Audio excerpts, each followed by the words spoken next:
여러분 안녕하십니까? 9월 27일 화요일 뉴스투데이 시작합니다. 어제 대전 현대아울렛에서 큰 불이 나 7명이 숨지고 1명이 중상을 입었습니다. 지하 1층에 쌓아둔 물건들에서 불이 시작된 것으로 보이는데 정확한 화재 원인을 밝히기 위한 합동 감식이 곧 시작될 예정입니다. 조희원 기자입니다. 어제 늦은 오후부터 시작된 수색 작업은 오늘 새벽까지 이어졌습니다. 소방당국은 진화 작업을 모두 끝낸 어제 오후 5시쯤 미처 발견하지 못한 실종자가 있는지 확인하기 위한 작업에 들어갔습니다. 직원 명단을 모두 확보해 일일이 휴대전화 GPS 등을 확인했고 그 결과 추가 실종자는 없는 것으로 파악했다고 밝혔습니다. 오늘 오전 10시부터는 경찰과 국가수, 한전 등과 함께 정확한 화재 원인을 파악하기 위해 합동 감식에 들어갈 예정입니다. 불은 지하 1층 하역장 근처에서 처음 시작된 것으로 추정되는데 어떤 원인으로 인해 화재가 발생했는지는 아직까지 파악되지 않고 있습니다. 소방당국은 다만 하역장에 쌓인 물건들이 불쏘시개 역할을 하면서 유독가스와 연기가 불과 20초 만에 빠르게 퍼진 것으로 추정하고 있습니다. 적재 박스 이런 게 상당히 많은 부분이라 그런 게 급격히 연소가 되면서 매연이 상당히 많이 나온 걸로 그렇게 지금 추정하고 있습니다. 당국은 실화일 가능성과 전기적 요인에 의한 화재일 가능성 둘 다의 무게를 두고 조사할 계획입니다. 또 화재 당시 스프링쿨러 같은 소방시설이 제대로 작동했는지도 들여다볼 예정입니다. 한편 어제 방제실에서 심정지 상태로 발견된 40대 직원은 아직까지 의식을 찾지 못하고 있는 것으로 알려졌습니다. 119 최초 신고자인 이 직원은 먼저 현장을 빠져나가지 않고 다른 사람들을 대피시켰던 것으로 드러났습니다. 어제 현장을 찾은 이정식 고용노동부 장관은 이번 사건에 중대재해처벌법과 산업안전보건법 위반 혐의를 적용할 수 있는지 검토해보라고 지시했습니다. 상시 근로자 수가 50인 이상인 사업장에서 1명 이상 사망하거나 2명 이상 다치게 될 경우 적용 대상이 될 수 있습니다. 만약 법 적용 가능성이 발견된다면 대전 현대아울렛은 국내 유통업계로는 최초로 중대재해처벌법 수사 대상에 오르게 됩니다. MBC 뉴스 조희원입니다. 영국 파운드화 가치가 한때 사상 최저로 떨어지며 영국 금융시장에 큰 혼란이 빚어졌습니다. 이에 따라 미국 뉴욕 증시의 주요 지수도 일제히 하락 마감했습니다. 김경호 기자입니다. 영국 정부가 지난주 감세 정책을 내놓은 이후 파운드화 가치가 계속 추락하고 있습니다. 파운드화의 미국 달러 대비 환율은 5%가량 떨어지며 한때 사상 최저 수준인 1.03달러까지 추락했고 결국 1.06달러대로 주저앉았습니다. 당초 금융시장에선 영국 중앙은행이 파운드화 가치 폭락에 대응해 이번 주 비상회의를 개최하고 금리를 올릴 것이란 기대가 많았지만 11월 3일로 예정된 다음 회의 때 상황을 판단하겠다고 밝히면서 파운드화 가치 하락을 부채질했습니다. 금융시장 불안이 계속되면서 영국의 5년 만기 국채 금리는 4.6%를 넘어서며 세계 금융위기였던 2008년 9월 이후 최고를 기록했고 영국의 최대 주택담보대출 기관이 일부 상품 판매를 일시 중단하는 사태도 빚어졌습니다. 이에 따라 뉴욕 증시도 일제히 하락 마감했습니다. 다우존스 30 산업평균지수가 1.1% 내렸고 대형주 중심의 S&P 500 지수는 1.02%, 기술주 중심의 나스닥 지수는 0.6% 떨어졌습니다. 원달러 환율은 어제 1달러에 1,431원으로 마감하며 올해 들어 최고치를 기록한 상황. 코스피와 코스닥은 각각 3%와 5% 폭락해 2년 만에 최저점으로 내려앉았습니다. 정부가 환율을 진정시키기 위해 시장에 달러를 푸는 여러 방안을 내놓고 있지만 달러와의 초강세 속에 큰 효과를 내기는 어려울 것으로 전망되고 있습니다. MBC 뉴스 김경호입니다. 유엔 총회 연설에 나선 북한 유엔 대사가 한미 해상연합훈련이 전쟁 도화선에 불을 붙이는 행위라며 비난했습니다. 핵무력 정책을 법제화한 것은 미국의 핵 위협 때문이라고 맞섰고 한국 정부에 대해서는 무시 전략으로 일관했습니다. 뉴욕에서 이용주 특파원입니다. 유엔 북한 대표부 김성 대사는 최근 부산에 입항한 미국의 핵 추진 항공모함 로널드 레이건호를 거론하며 한미 군사훈련을 비난했습니다. 지금 미국은 이 시각에도 합동군사연습을 벌려놓으려 하고 있으며 전쟁 적경으로 몰아가는 도화선에 불을 붙이는 매우 위험천만한 행위입니다.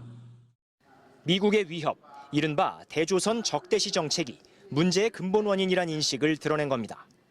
북한은 최근 핵무기의 선제 사용 가능성까지 담은 핵무력 정책을 법으로 공포했습니다. 이 같은 공세적 변화가 미국에 맞서 주권과 지역 안정을 지키기 위해 찾아낸 또 다른 정답이라고 표현하면서 책임을 떠넘겼습니다. 우리에 대한 미국의 적대시 정책과 군사적 공갈이 가중될수록 그를 억제하기 위한 우리 힘도 정비례하여 계속 강화되게 되어 있습니다. 북한이 제재를 노골적으로 위반하고 있다는 바이든 대통령의 연설 내용을 언급한 뒤 제재에 얽매이지 않겠다는 입장을 되풀이했습니다.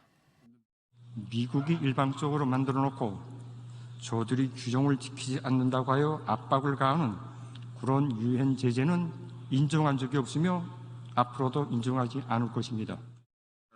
한국에는 무시 전략으로 일관했습니다. 담대한 제안 구상에 대한 반응은커녕 남측이란 별도의 언급도 하지 않았습니다.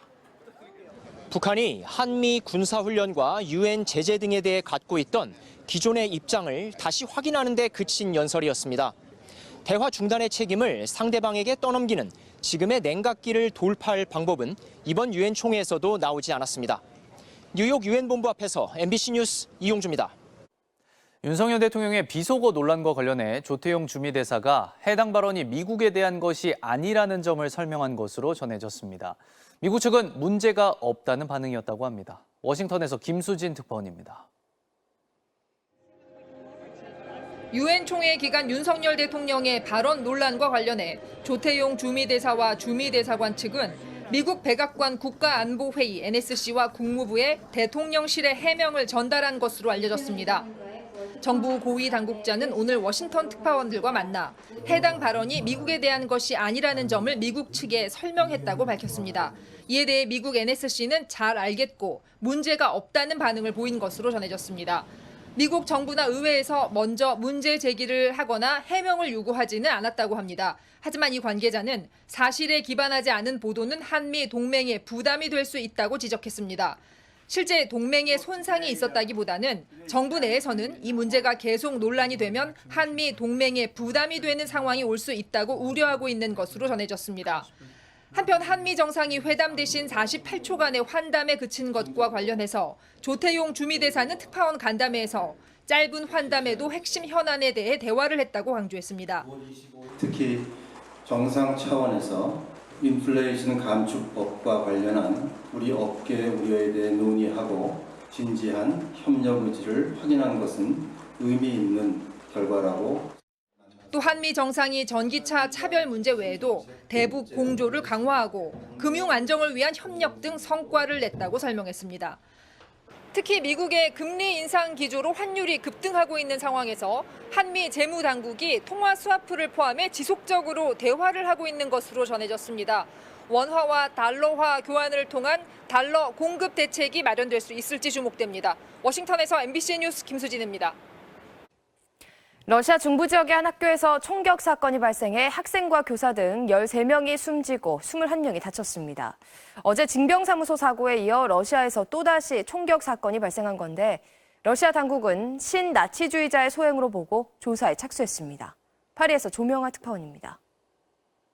교복을 입은 학생과 교사들이 학교 밖으로 황급히 도망쳐 나옵니다. 군인과 구급대원들은 총에 맞아 의식을 잃은 사람들을 들것에 실어 구급차로 긴급히 옮깁니다. 러시아 중부 우드무르티아 공화국의 주도 이젭스크의 한 학교에서 총격 사건이 발생해 학생 등 13명이 숨지고 21명이 다쳤습니다. пока не установленный человек проник в школу, убил охранника, это уже известно. Есть жертвы среди. 총격 사건의 범인은 34살 아르티옴 카잔체브로 이 학교 졸업생인 것으로 알려졌습니다. 범인은 총격 사건 당시 붉은색 나치 상징이 새겨진 티셔츠를 입고 얼굴 일부만 보이는 복면을 쓴 상태였으며 범행에 사용할 권총 2자루와 다량의 탄원을 미리 준비한 것으로 확인됐습니다. 범행 직후에는 현장에서 스스로 목숨을 끊었습니다. Нападавший покончил с собой. На данный момент установлено, что он был одет в черную майку с нацистской символикой и балаклаву. 크렘린궁은 블라디미르 푸틴 대통령이 비극적인 사건으로 사랑하는 사람과 아이들을 잃은 모든 이들에게 깊은 애도를 표하고 부상자들의 빠른 회복을 기원했다고 밝혔습니다. 수사당국은 범인이 네오파시스트 그룹에 속한 것으로 보고 정확한 사건 경위를 조사하고 있습니다. 파리에서 MBC 뉴스 조명아입니다.